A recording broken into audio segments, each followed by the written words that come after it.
कर्नाटक में कौन बनेगा मुख्यमंत्री? डीके शिव कुमार और सिद्धारमैया के बीच रेस।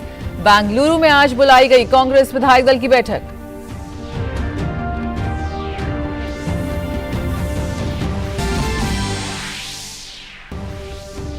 उत्तर प्रदेश नगर निकाय चुनाव में भाजपा की रिकॉर्ड तोड़ जीत। सभी 17 नगर निगमों में खिला कमल। नगर पालिका और नगर पंचायत में भी भाजपा का दमदार प्रदर्शन। मुख्यमंत्री योगी आदित्यनाथ ने जीत को बताया ऐतिहासिक।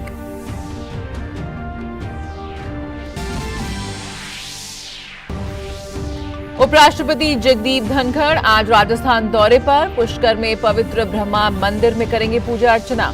मेड़ता सिटी में पूर्व केंद्रीय मंत्री नाथूराम मिर्धा की प्रतिमा का करेंगे अनावरण।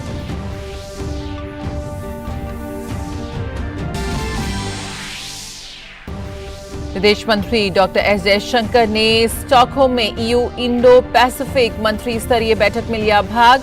कहा हिंद प्रशांत क्षेत्र है बेहद जटिल। यूरोप खुद को भौगोलिक रूप से ना करे सीमित।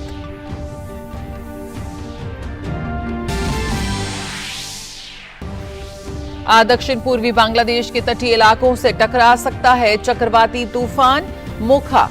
कॉक्स बाजार का हवाई अड्डा एहतियातन किया गया बंद। 175 किलोमीटर प्रति घंटे की गति से हवा चलने के आसार।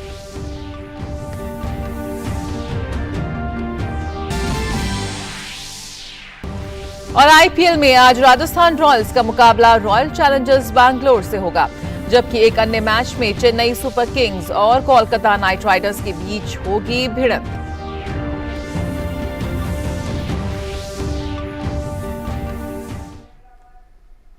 नमस्कार, समाचारों में आप सभी का बहुत स्वागत है। मैं हूं जया सिन्हा। शुरुआत करेंगे इस वक्त की अहम खबरों के साथ। सबसे पहले बात कर्नाटक विधानसभा चुनाव की। जी हां, कांग्रेस पार्टी की जबरदस्त जीत के बाद मुख्यमंत्री पद को लेकर सियासी हलचल तेज हो गई है। बेंगलुरु में आज कांग्रेस विधायक दल की बैठक होगी। मुख्यमंत्री पद को लेकर प्रदेश कांग्रेस अध्यक्ष डीके शिव कुमार और सिद्धारमैया सबसे प्रबल दावेदार माने जा रहे हैं। कांग्रेस पार्टी के राष्ट्रीय अध्यक्ष मल्लिकार्जुन खड़गे ने साफ कर दिया है कि पार्टी अपनी प्रक्रिया के तहत मुख्यमंत्री चुनने का काम करेगी। वहीं इससे पहले शनिवार को आए चुनावी नतीजों में कांग्रेस ने स्पष्ट बहुमत हासिल करते हुए 136 सीटों पर जीत दर्ज की। वहीं भाजपा ने 65, जनता दल सेक्युलर ने 19 और अन्य ने 4 सीट पर जीत दर्ज की है। कांग्रेस को इन चुनाव में 43% से ज्यादा मत मिले हैं, जबकि भाजपा को 36 और जेडीएस 13.31% का मत प्रतिशत रहा। और सीधे रुक करते हैं बेंगलुरु का, जहां मौजूद है हमारे संवाददाता शैलेंद्र मिश्र। शैलेंद्र, कांग्रेस ने अपना शक्ति प्रदर्शन तो दिखा दिया और अब बारी है मुख्यमंत्री के पद के चुनाव करने के लिए। ऐसे में 2 नाम यहां पर रेस में नजर आ रहे हैं। विधायक दल की बैठक भी होनी है। क्या कुछ अभी अपडेट आपको मिल पा रहा है? देखिए, निश्चित तौर पर जब से कर्नाटक में चुनाव प्रचार की हमने दौरान देखा और उससे पहले जब चुनाव का ऐलान हुआ था, तभी ये बात चर्चा में थी कि अगर कांग्रेस जीतेगी तो कौन मुख्यमंत्री होगा। क्या सिद्धारमैया होंगे या फिर डीके शिव कुमार होंगे। और बाद में तो रेस में कुछ और नाम भी जुड़ गए। कुछ नेताओं ने मल्लिकार्जुन खड़गे जो राष्ट्रीय अध्यक्ष हैं उनका नाम आगे चलाया। लेकिन मुख्य तौर पर हम देख रहे हैं कि डीके शिव कुमार और सिद्धारमैया दो के बीच एक तरह से कहा जा रहा है कि एक प्रतिद्वंद्विता है कि कौन कर्नाटक का मुख्यमंत्री होगा। चूंकि अब कांग्रेस पार्टी को कल के आए नतीजों में जीत हासिल हुई है और ऐसे में जो विधायक दल की बैठक है उसमें अंतिम तौर पर फैसला होगा और उस पर हाईकमान की मुहर लगेगी। ये कल औपचारिक तौर पर इस बात को बता दिया गया है। अब देखना होगा कि जो विधायक चुनकर आए हैं उनमें से इन दोनों में नेताओं में से किसको ज्यादा समर्थन मिलता है। क्योंकि कहा जा रहा है कि टिकट वितरण में डीके शिव कुमार की बहुत चली है और उनके हिसाब से टिकट बांटा गया था। तो ऐसे में क्या डीके शिव कुमार को समर्थन मिलेगा या फिर सिद्धारमैया जो पहले भी मुख्यमंत्री रह चुके हैं, इस वित्त मंत्री रह चुके हैं और उनको एक अनुभव है, मॉस लीडर माने जाते हैं, एक जनाधार वाले नेता माने जाते हैं कर्नाटक में। तो ऐसे में क्या एक बार फिर कांग्रेस पार्टी और जो उनके विधायक हैं वो उन पर भरोसा जताएंगे। तो ये देखने वाली बात होगी। चर्चा ये भी थी चुनाव से पहले कि एक फार्मूला बनाया जा रहा है कि कुछ समय के लिए सिद्धारमैया और उसके बाद डीके शिवकुमार मुख्यमंत्री बने। अब अंतिम तौर पर क्या सीएलपी में फैसला होगा और उस पर आला कमान की मुहर लगेगी, ये आज जो बैठक है शाम को उसमें फैसला होगा। लेकिन ये हमने देखा कि चुनावों के ऐलान से पहले बहुत एक तरह से रस्सा कस्सी देखने को मिलती थी डीके शिवकुमार गुट और सिद्धारमैया गुट में। लेकिन चुनाव के दौरान, चुनाव प्रचार के दौरान दोनों नेता ये संकेत देते नजर आए कि उनके बीच आपस में कोई मनमुटाव नहीं है। एक दूसरे से बातचीत का वीडियो भी जारी कराया गया जिससे कि एक संदेश जाए कि कांग्रेस पार्टी एकजुट होकर चुनाव लड़ रही है। तो वो संकेत देने की कोशिश की। लेकिन अब जब विधायक दल का नेता चुने जाने की बात है तो निश्चित तौर पर विधायकों की राय ली जाएगी और अंतिम फैसला कांग्रेस हाईकमान का होगा। तो इसको लेकर इंतजार है। चूंकि हम देख रहे हैं कि मीडिया में लगातार न्यूज, आज के जो पेपर्स हैं, आज के समाचार पत्र हैं और तमाम जो सुर्खियां हैं मीडिया में वो भी यही है कि कौन आखिर रेस में आगे होगा। तो शाम तक इस बात पर स्पष्ट तौर पर आप देखें कि पर्दा हट जाएगा। ये जब सीएलपी की बैठक होगी उसमें नए नेता के चुनाव होगा। बिल्कुल शैलेंद्र, आपने सही कहा कि दोनों ही इन नेताओं के बीच कोई मनमुटाव नहीं है। इसको लेकर काफी संकेत दिए गए, पूरा मीडिया मैनेजमेंट भी करने की कोशिश की गई। लेकिन फिर भी क्या कुछ संकेत इस तरह के मिल रहे हैं? आपने जिक्र जरूर किया, लेकिन इस पर और ज्यादा अगर आप रोशनी डालें कि छत्तीसगढ़ और राजस्थान जैसी हालत ना हो जाए, ऐसे में बड़ा ध्यान यहाँ पे रखना होगा कि पूरे सीएम पद के लिए एक पूरा प्रॉपर प्लान की तैयारी में है यहाँ पर कांग्रेस। ये देखिए, इसमें एक बहुत महत्वपूर्ण बात यह है कि हमने देखा था चुनाव प्रचार के दौरान अंदर खाने जो कांग्रेस में डीके शिवकुमार गुट के जो लोग हैं और वो ये कह रहे थे कि सिद्धारमैया को एक मौका मिल चुका है, वो मुख्यमंत्री रह चुके हैं, राज्य के वित्त मंत्री रह चुके हैं, कांग्रेस में देखें तो उन्हें मुख्यमंत्री बनाया।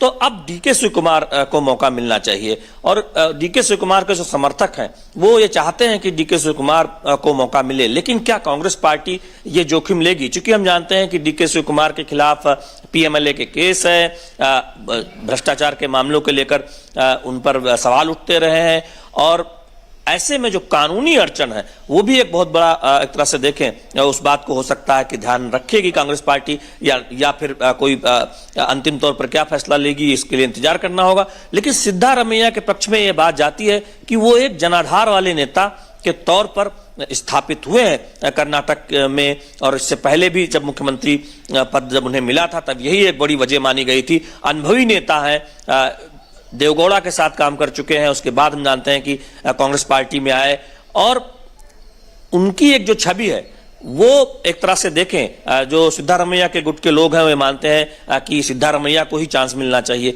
तो वो एक हम देखते हैं कि आंतरिक प्रतिद्वंदता है और आपस की खींचतान भी लंबे समय तक कर्नाटक की राजनीति में दिखाई दी थी। अब जब विधायक दल की कांग्रेस की बैठक होने वाली है, अंतिम तौर पर कौन मुख्यमंत्री बनेगा, कौन विधायक कांग्रेस दल का नेता बनेगा, उस पर पर्दा हट जाएगा। चूंकि ये कल ऑफिशियली बता दिया गया है कि उसमें राय ली जाएगी और उसके बाद हाईकमान से अनुमति ली जाएगी। यानी कांग्रेस में जो नेता राष्ट्रीय अध्यक्ष हैं मल्लिकार्जुन खड़गे, राहुल गांधी, सोनिया गांधी, प्रियंका गांधी, इनकी भी राय ली जाएगी और उसके बाद अंतिम तौर पर यह फैसला लिया जाएगा कि कौन होगा कर्नाटक का अगला मुख्यमंत्री। तो निश्चित तौर पर शाम तक हम देखेंगे कि ये कयासों का दौर जारी रहेगा कि कांग्रेस पार्टी किसे आगे करती है, विधायक दल का नेता किसे चुना जाता है। बिल्कुल, बहुत बहुत शुक्रिया फिलहाल इस जानकारी के साथ जुड़ने के लिए शैलेंद्र मिश्र बेंगलुरु से, जो बता रहे थे कि कौन बनेगा मुख्यमंत्री। इस पर अभी सबकी निगाह टिकी हुई है। बहुत शानदार प्रदर्शन कांग्रेस का रहा कर्नाटक में, लेकिन जिस तरह से वर्चस्व की लड़ाई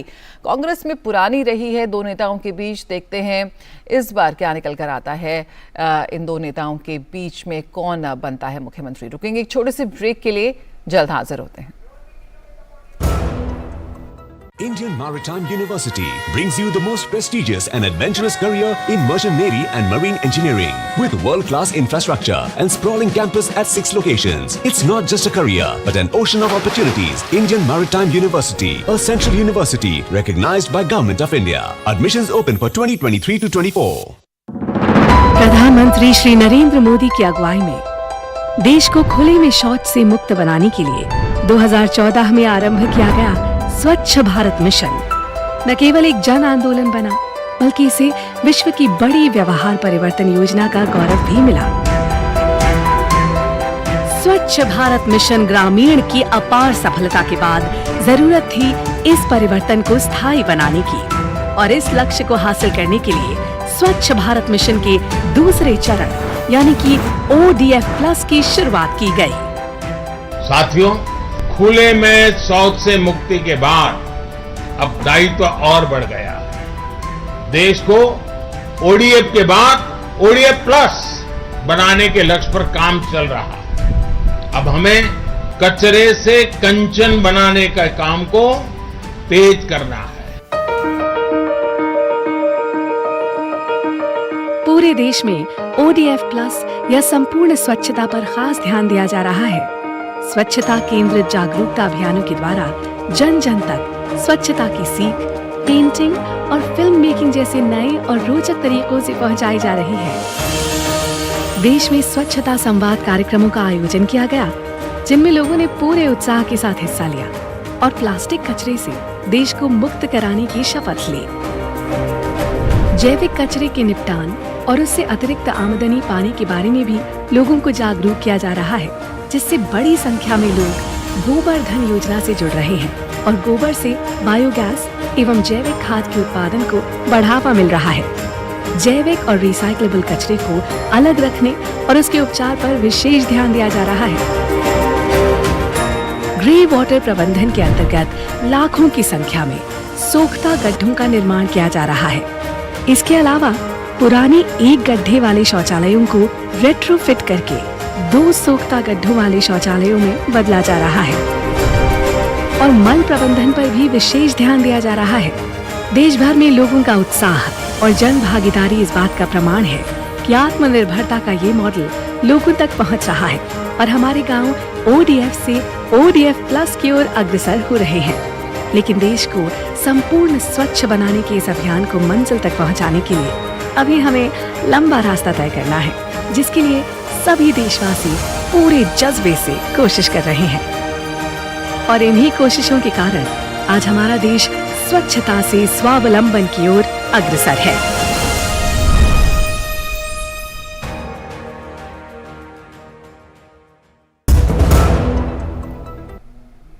ब्रेक के बाद स्वागत है। उत्तर प्रदेश निकाय चुनाव में भाजपा ने शानदार जीत दर्ज की है।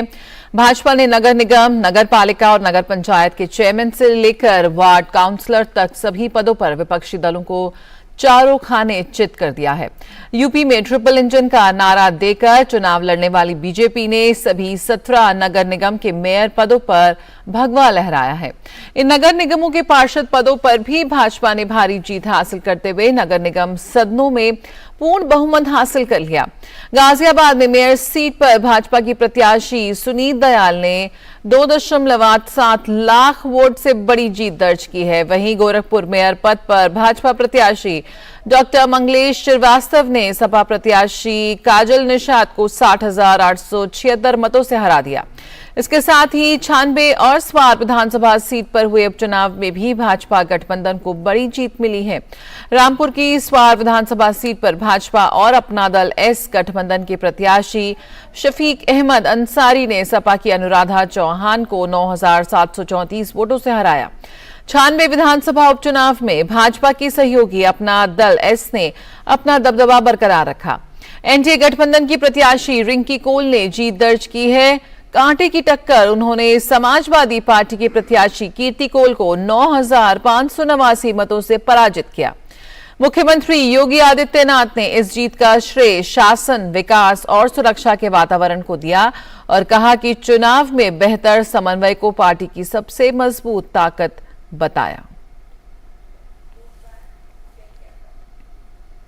और उपराष्ट्रपति जगदीप धनखड़ आज राजस्थान में पुष्कर, करनाल और मेड़ता शहर का दौरा करेंगे। उपराष्ट्रपति पुष्कर के पवित्र ब्रह्मा मंदिर और श्री जट शिव मंदिर में पूजा अर्चना करेंगे।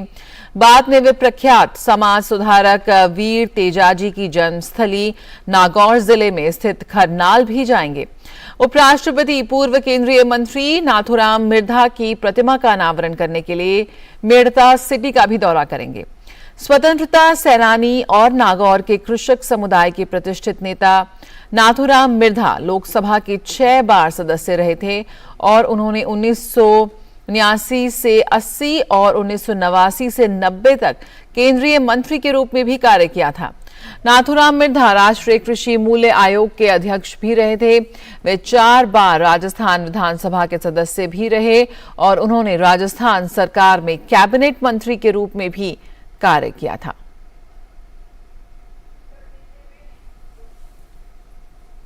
विदेश मंत्री डॉक्टर एस जयशंकर ने स्वीडन के स्टॉकहोम ईयू इंडो पैसिफिक मंत्री स्तरीय बैठक को संबोधित किया।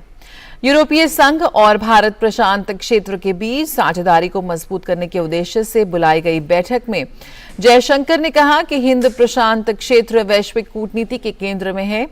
विदेश मंत्री ने कहा कि हिंद प्रशांत क्षेत्र बेहद जटिल है। ऐसे में यूरोप को हिंद प्रशांत क्षेत्र के साथ ज्यादा से ज्यादा संपर्क रखना चाहिए। Indo-Pacific itself is increasingly central to the direction of global politics. Among the issues that it throws up are the problems inherent in the established model of globalization. Recent events have highlighted the problems with economic concentration, as also the need for diversification. De-risking the global economy now involves both more reliable and resilient supply chains, as well as promoting trust and transparency in the digital domain. EU and indeed the world is better off with additional drivers of production and growth.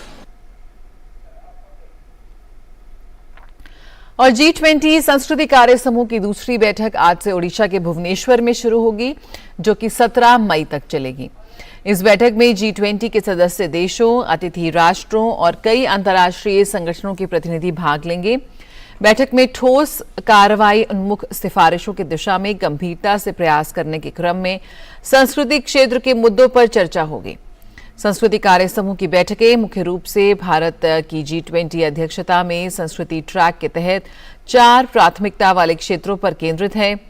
4 प्राथमिकता वाले क्षेत्र हैं सांस्कृतिक संपदा का संरक्षण और पुनर्स्थापन, सतत भविष्य के लिए सजीव विरासत का उपयोग, सांस्कृतिक व रचनात्मक उद्योगों तथा रचनात्मक अर्थव्यवस्था को बढ़ावा देना और संस्कृति के संरक्षण एवं संवर्धन के लिए डिजिटल तकनीकों का लाभ उठाना। पद्मश्री पुरस्कार विजेता सुदर्शन पटनायक द्वारा ओडिशा के पुरी बीच पर एक उत्कृष्ट रेत कला प्रदर्शनी बनाई जा रही है। प्रदर्शनी का विषय है संस्कृति सभी को एक सूत्र से जोड़ती है। इसका उद्घाटन केंद्रीय संस्कृति मंत्री जी किशन रेड्डी तथा केंद्रीय संस्कृति और संसदीय कार्य राज्य मंत्री अर्जुन राम मेघवाल करेंगे।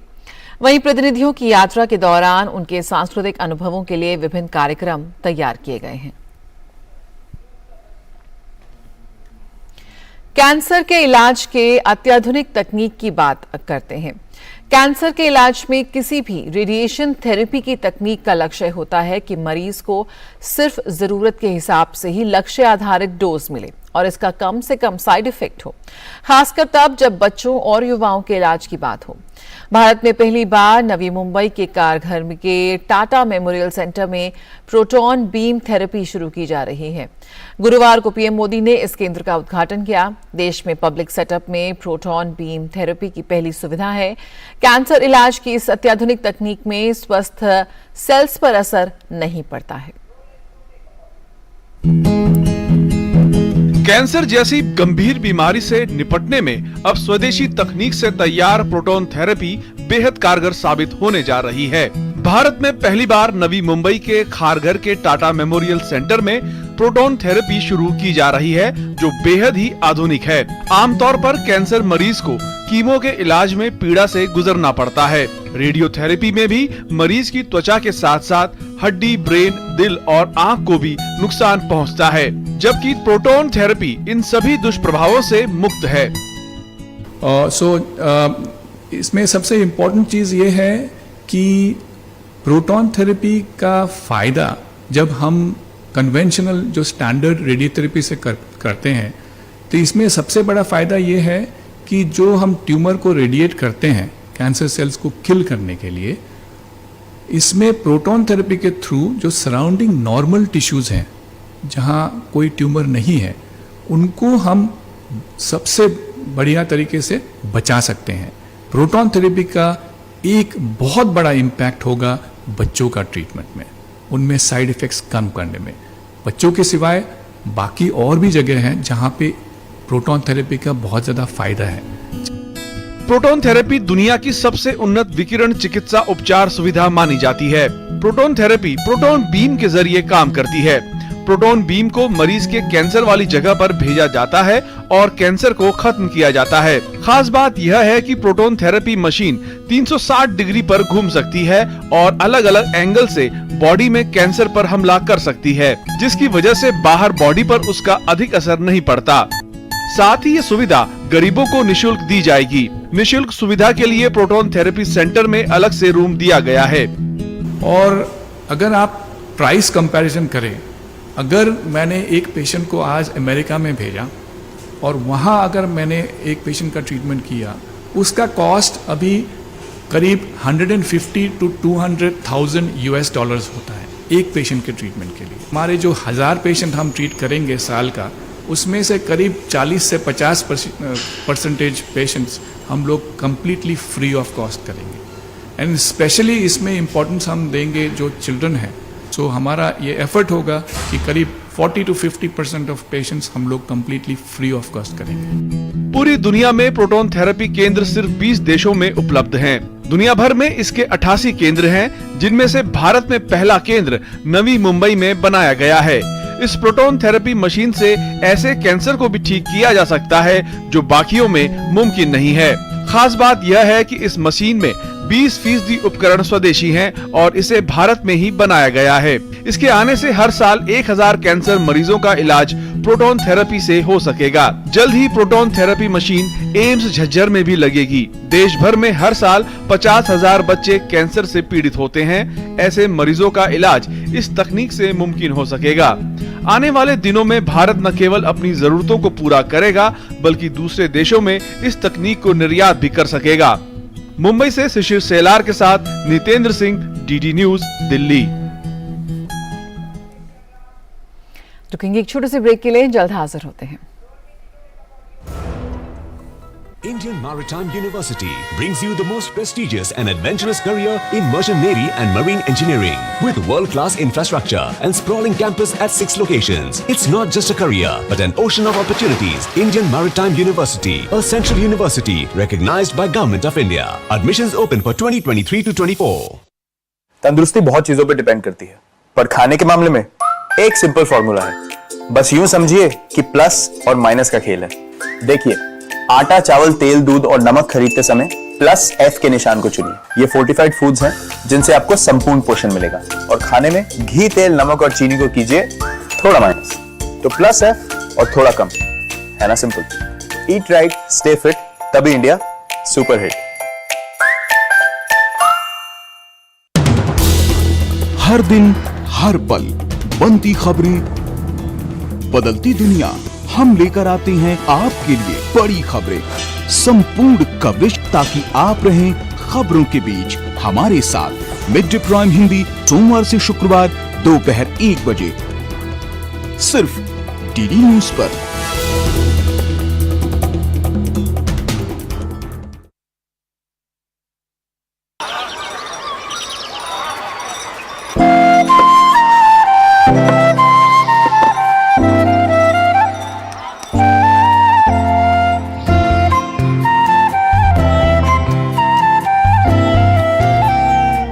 साल से ये दोस्त रोज इसी जगह पे मिलते हैं, कभी कभी बात भी कर लेते हैं। रिश्ते कई तरह के होते हैं और हम हर एक की अहमियत समझते हैं। बैंक ऑफ इंडिया, रिश्तों की जमा पूंजी। Indian Maritime University brings you the most prestigious and adventurous career in merchant navy and marine engineering with world-class infrastructure and sprawling campus at 6 locations. It's not just a career, but an ocean of opportunities. Indian Maritime University, a central university recognized by Government of India. Admissions open for 2023 to 24. Break के बाद स्वागत है। अब बात चक्रवाती तूफान मोखा की, जो आज दक्षिण पूर्वी बांग्लादेश के तटीय इलाकों से टकरा सकता है। मोखा के प्रचंड चक्रवाती तूफान के रूप में म्यांमार के सितवे और क्योखप्यू के समीप बांग्लादेश के कॉक्स बाजार के बीच दक्षिण पूर्व बांग्लादेश और उत्तरी म्यांमार के तटों से 170 से 180 किलोमीटर प्रति घंटे की गति से हवा चलने के आसार हैं। वहीं मोखा को लेकर बांग्लादेश के कॉक्स बाजार एयरपोर्ट की सेवाओं को शनिवार सुबह से शाम तक बंद कर दिया है। साथ ही बांग्लादेश की नेशनल यूनिवर्सिटी और 5 बोर्ड की परीक्षाओं को भी अभी के लिए टाल दिया गया है। बांग्लादेश के मौसम विज्ञान विभाग ने अपने शनिवार के बुलेटिन में कॉक्स बाजार और चट्टोग्राम के बंदरगाहों को भी ग्रेट डेंजर सिग्नल नंबर 8 जारी रखने के लिए कहा है। राजेश झा इस वक्त हमारे साथ जुड़ रहे हैं ढाका से। राजेश, साफ तौर पे ये साफ नजर आ रहा है कि बेहद तेजी से बढ़ता नजर आ रहा है ये चक्रवात मोका। कौन कौन से ऐसे अभी इलाके हैं जिन पर सबसे ज्यादा खतरा मंडरा रहा है और क्या कुछ प्रशासन की तैयारी और चेतावनी है इन तमाम जगहों के लिए? प्रीति, अभी जैसे आपने बताया, कॉक्स बाजार का जो पोर्ट है वहां पे ग्रेट डेंजर सिग्नल नंबर 10 लगाने को कहा गया है। इसका मतलब होता है कि हवाएं तकरीबन 90 किलोमीटर प्रति घंटा या उससे अधिक रफ्तार से वहां आ सकती हैं। इसके अलावा अभी 9 बजे के करीब बांग्लादेश मेट डिपार्टमेंट की जो आखिरी बुलेटिन हमने देखी है उसमें ये बताया गया है कि तकरीबन 9 बजे के बाद लैंडफॉल होने की संभावना है या उसके आसपास, आज 9 बजे से लेकर शाम 6 बजे तक। इस बीच इन इलाकों से जो चट्टोग्राम का इलाका है, कॉक्स बाजार, बोरीशाल, इन इलाकों से बड़ी संख्या में लोगों को हटाया जा रहा है। तकरीबन 8 जिले हैं बांग्लादेश के जहां पर इसका विशेष प्रभाव होने वाला है। आज सुबह तक, देर रात तक कार्रवाई चल रही थी। अभी भी कई जगहों से लोगों को निकालने का काम चल रहा है। तकरीबन 4 लाख लोग चट्टोग्राम और कॉक्स बाजार एरिया में 4 लाख लोगों को सुरक्षित साइक्लोन शेल्टर्स में लाया गया है। सरकार ने काफी पुख्ता तैयारी की। 1600 से अधिक साइक्लोन शेल्टर्स बनाए गए हैं।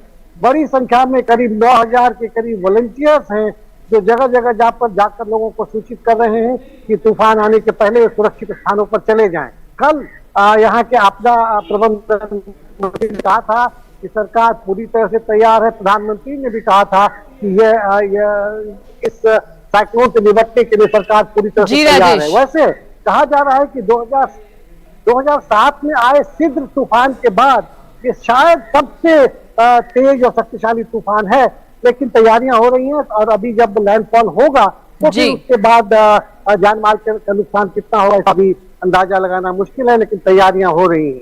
बिल्कुल, बहुत बहुत शुक्रिया राजेश। फिलहाल इस जानकारी के साथ जुड़ने के लिए समय थोड़ा कम है, तो यहाँ पर बांग्लादेश में जिस तरह से मोखा का खतरा मंडरा रहा है, लैंडफॉल होगा उसके बाद क्या इसकी गति रहती है, क्या स्थिति रहती है, इस पर प्रशासन ने हाई अलर्ट जारी किया गया है और तैयारियां भी हैं। तमाम जो इलाके हैं वहां पर चेतावनी भी जारी की गई है। इस पर पूरी और अपडेट हम आपको लगातार देते रहेंगे खबरों में। फिलहाल इस बुलेटिन में इतना ही। मुझे दीजिए इजाजत। नमस्कार।